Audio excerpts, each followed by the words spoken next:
म्हणजे मराठी माणसापासून गुजराती बाजूला करायचे, आता ही लुंगी अंडी इकडनं तमिळ बाजूला करायचे, अजून कोणतरी युपी मधनं बोलवायचा त्याच्यात अजून ते बाजूला करायचे. तुम्हाला या महाराष्ट्रामध्ये मुंबईमध्ये एकट्यात पाडायचं. एकटे असलो तरी काफी होत.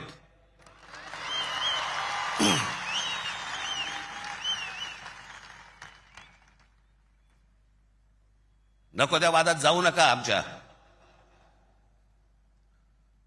यांच्या गुजरातमधनं बिहारी लोकांना जेव्हा हाकलवले त्याच्या बातम्या नाही होत.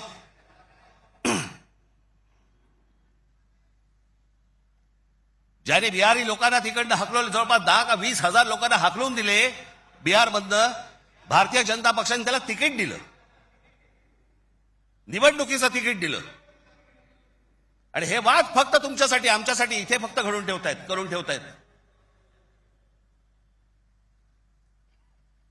गेले अनेक वर्ष सांगतोय तुम्हाला, हे सगळं हे जे मुद्दामून जे चालू आहे, तुमचं अस्तित्व नष्ट करण्यासाठी हे सगळं सुरू आहे. आज ही मुंबई हातामध्ये गेली. मुंबई का पाहिजे हातात? आज केंद्रामध्ये यांची सत्ता, राज्यामध्ये यांची सत्ता, पण उद्या मुंबईमध्ये, ठाण्यामध्ये, कल्याण डोंबिवलीमध्ये, आमच्या एमएमआर रिजनमध्ये उद्या ह्यांना जर काही करायचं असेल, महानगरपालिकेची परवानगी लागेल. आणि महानगरपालिका जर आपल्या हातात असतील, हे जमिनी विकून देऊ शकत नाहीत, हे अदानीला जमीन देऊ शकत नाहीत.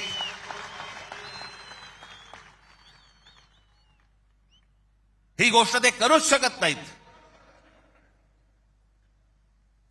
हा धोका काय होता ना बाबांनो, मी फक्त वेळ कमी आहे परंतु मी आपल्याला एक धोका, हा किती वर्षांपूर्वी आमच्या बाबासाहेब आंबेडकरांनी, आमच्या बाबासाहेबांनी मांडलेला तुम्हाला फक्त एक गोष्ट वाचून दाखवतो, जी मी 2008 ला वाचून दाखवली होती. बाबासाहेबांनी काय त्यावेळेला मांडलं होतं हे तुम्हाला आज कळेल. मी काय सांगतोय तुम्हाला ते. उत्तर प्रदेश आणि बिहार यांच्यासारखी राज्य निर्माण करून हे बघा, हे पुस्तक आहे भाषिक राज्य पुनर्रचना मीमांसा. आपल्याला कुठे मिळालं तर आपण जरूर वाचा. उत्तर प्रदेश आणि बिहार यांच्यासारखी राज्य निर्माण करून राज्य पुनर्निर्माण मंडळाने केवळ तौलनिक विषमता निर्माण केली एवढेच नव्हे, तर उत्तर भारत आणि दक्षिण भारताचे 2 तट निर्माण केले. उत्तर भारतात हिंदी भाषेचं प्राबल्य आहे, उलट दक्षिण भारतात हिंदीशी संबंध नसलेल्या भाषा बोलल्या जातात.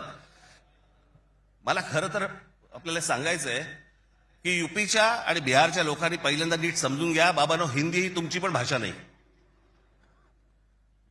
युपीच्या लोकांची भोजपुरी भाषा आहे, बिहारच्या लोकांची मैथिली भाषा आहे, अवधी भाषा आहे. हिंदी भाषा तुमची पण नाही आहे. माझा कुठच्या भाषेवर राग नाही, परंतु तुम्ही